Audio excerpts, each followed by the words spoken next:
ก็น่าหรือสบายปวดมึนอ่อนใจสมุนไพรเจเฮิบเด้ออ่อนเจ้าเกิดเบาหวานหรือปลายเมื่อยไปเปล่อยโซมืดหูมืดตาตะเวียมัดมุอ่อนใจสมุนไพรเจเฮิบ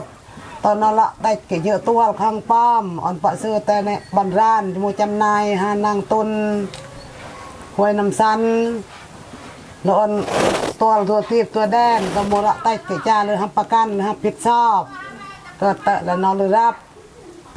มีแต่จ้าบรรหันนอนจำนายล็อกกี่เฮ้ยแซมไซเอ้ยกุณะกุราขณะจ้าปวดมึนชาในบิดเรือละแงบจ้าสมุนไพรเกี่ยเฮิบไหนเจ้าหน้าเฟ่ไหนจ้าน้องเจ้าแล้วน้องมีแรงน้องเข้มแข็งดูบนดูบนนกก็น้องแกงในไรเจ้าเกิดนิ้วมากรอกมาคลังไก่เจ้าคนจ้าลอดแซมไซเอ้ยกุณะกุราแทนแน่เตือไปแทนากันอะไรโตโนเราะใต้กี่เจ้านอนเรียนแบบมีรูปกามาเจ้าลอดมีรูปแซ่